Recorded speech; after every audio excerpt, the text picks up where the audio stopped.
Saudari-saudaraku terkasih dalam Tuhan Yesus Kristus, kita berjumpa kembali dalam renungan harian kita, Rabu 10 Mei 2023. Seperti biasa, bahan bacaan kita ambil dari bahan bacaan Ekaristi pagi ini. Dari Kisah Rasul bab 15 ayat 1 sampai 6. Dikisahkan dalam bacaan pertama ini bagaimana muncul persoalan mengenai orang yang mau menjadi pengikut Kristus. Apakah perlu disunat atau tidak? Paulus dan Barnabas tetap berpendapat mereka tidak perlu untuk disunat. Maka mereka kemudian pergi ke Yerusalem untuk mencari jalan keluar. Dan akhirnya nanti para murid Paulus dan Barnabas bersidang untuk membicarakan soal ini. Sedangkan pada bacaan Injil dari Injil Yohanes bab 15 ayat 1-8 sudah amat familiar di telinga kita, yakni pembicaraan Yesus mengenai akulah pokok anggur yang benar, Bapakulah pengusahanya, dan kitalah ranting-rantingnya. Kita sudah hafal ceritanya bagaimana Yesus mengajak semua orang untuk tinggal di dalamnya, menempel pada pokok anggur berbuah. Dan dengan demikian, kalau kita tinggal dalam Yesus dan mengambil sari hidup dari pokok itu, maka kita disebut murid-murid Yesus.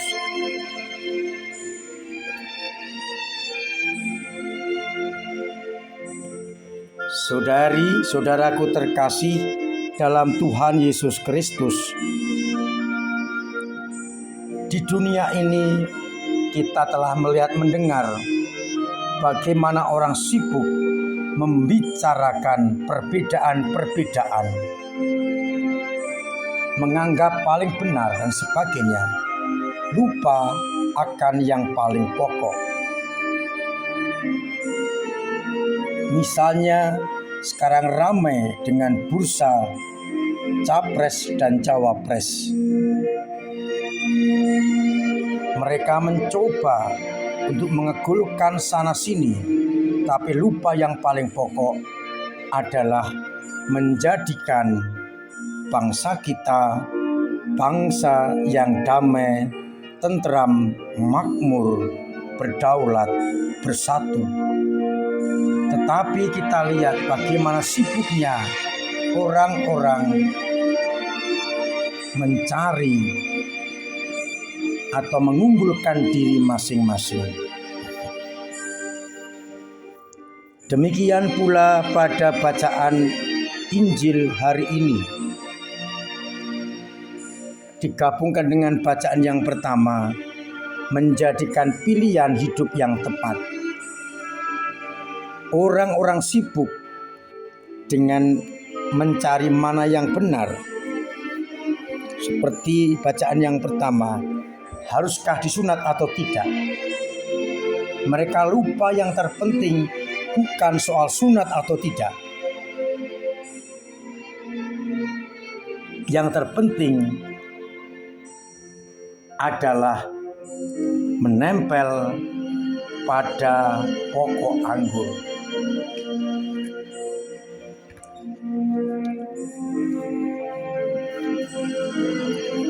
Artinya, orang bersunat atau tidak menjadi penting. Yang terpenting, siapapun juga yang mau menjadi pengikut Kristus harus menempel pada pokok anggur.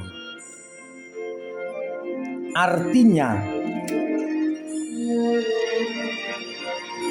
sandaran kita bukan sunat, bukan hukum Taurat, tetapi Dia sang pokok anggur. Kalau kita menempel dan mengisap sari-sari itu, maka kita benar-benar menjadi murid-murid Yesus. Maka ukuran murid Yesus bukan lagi bersunat atau tidak, Yahudi atau non-Yahudi juga tidak. Tetapi apakah orang-orang itu menempel pada pokok anggur, mengisap sari-sari anggur, dan sebagai ranting harus menghasilkan buah-buah anggur yang dinantikan oleh banyak orang.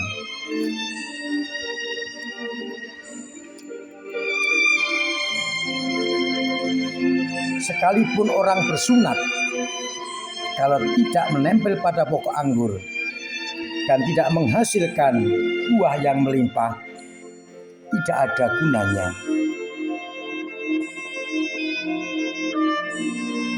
Maka kita bisa mengukur apakah kita menempel apa tidak dari hasil anggur yang kita hasilkan. Apakah hasilnya sesuai dengan harapan sang pokok anggur?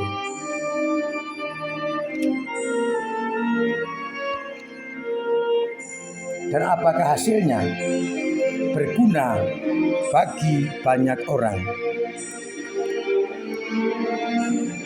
Kalau kita benar-benar mau menjadi murid-murid Yesus, harus senantiasa menempel pada pokok anggur yang ditandai dengan hidup yang selalu selaras dengan kehendak dan sabdanya. Kita boleh bertanya sekarang ini, bagaimana kualitas tempelan kita pada Yesus, sang pokok anggur? Apakah menempel dengan kuat sehingga sari-sari anggur sungguh begitu melimpah yang kita hisap, yang kita terima dari sang pokok anggur? Ataukah tempelan kita sudah hampir putus sehingga ada bahaya sari-sari itu akan putus di tengah jalan, sehingga buah-buah yang kita hasilkan tidak bermutu, atau bahkan kita tidak menempel, kita putus dan akhirnya menghisap dari sari-sari yang lain. Dan dengan demikian hasilnya pun tidak bisa diukur. Sebagai anak-anak Allah, tugas kita adalah memuliakan Allah Bapa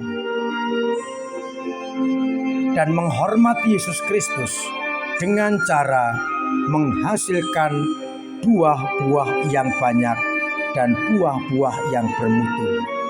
Dengan demikian kita akan disebut sebagai murid-murid Yesus.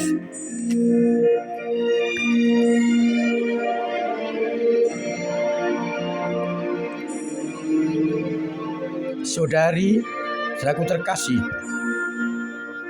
sebagai panitia permenungan saya mengajak kita bertanya, bukan lagi mempersoalkan hal-hal yang lahiriah, sunat atau tidak sunat, Yahudi atau bukan, tetapi apakah kita sudah menempel pada pokok anggur dan menghasilkan anggur-anggur yang baik, yang sungguh berkenan kepada Allah, anggur-anggur yang dibutuhkan oleh sesama. Kalau demikian, maka kita benar-benar menempel pada anggur yang benar, menghasilkan buah untuk keselamatan orang lain, dan akhirnya memuliakan Bapa yang ada di surga. Tuhan memberkati kita sekalian. Amin.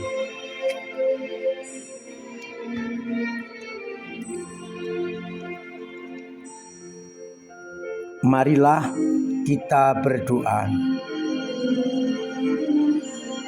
Bapa yang penuh kasih, kami bersyukur kepadamu karena Yesus Putra-Mu Kau berikan kepada kami sebagai pokok anggur. Barang siapa menempel padanya akan menghasilkan buah-buah yang melimpah. Maka kuatkan kami ya Bapa, agar tetap menempel pada pokok anggur itu, sehingga kami mampu menghasilkan buah-buah yang melimpah. Biarlah kami umat-Mu selalu menempel pada pokok anggur dan gereja yang menghasilkan buah untuk kebaikan sesama. Jaga iman umat-Mu yang lemah, kuatkan, dukung, dan bantu mereka agar tetap berdiri kokoh dengan iman yang benar yang menempel pada pokok anggur itu. Berkati umat-Mu yang sakit sehingga mereka boleh sembuh. Mereka yang punya persoalan Engkau bantu, Engkau urai. Mereka yang punya beban berat Engkau ringankan. Dan mereka yang kesulitan ekonomi Engkau bantu, ya samanya atau usahanya mereka beri keberhasilan, agar akhirnya mereka semuanya merasakan cinta kasih-Mu. Untuk itu ya Bapa, sertai kami dengan berkat-Mu sendiri, Bapa dan Putra dan Roh Kudus. Amin. Saudari-saudariku terkasih, tetap saya anjurkan untuk mematuhi protokol kesehatan dengan benar. Cuci tangan, pakai sabun, pakai masker, jauhi kerumunan, pakai hand sanitizer, pola hidup yang sehat. Poster kedua, agar kita terbebas dari mara bahaya.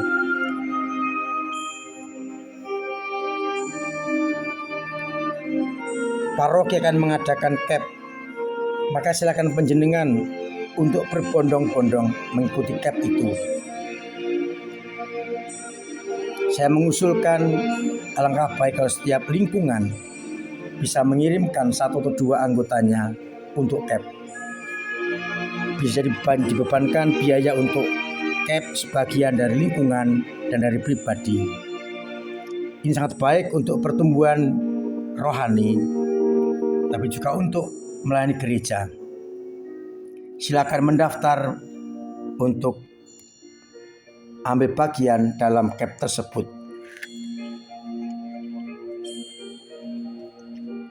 Terima kasih kepada keluarga-keluarga yang telah menerima para biaran-biarawati untuk live-in.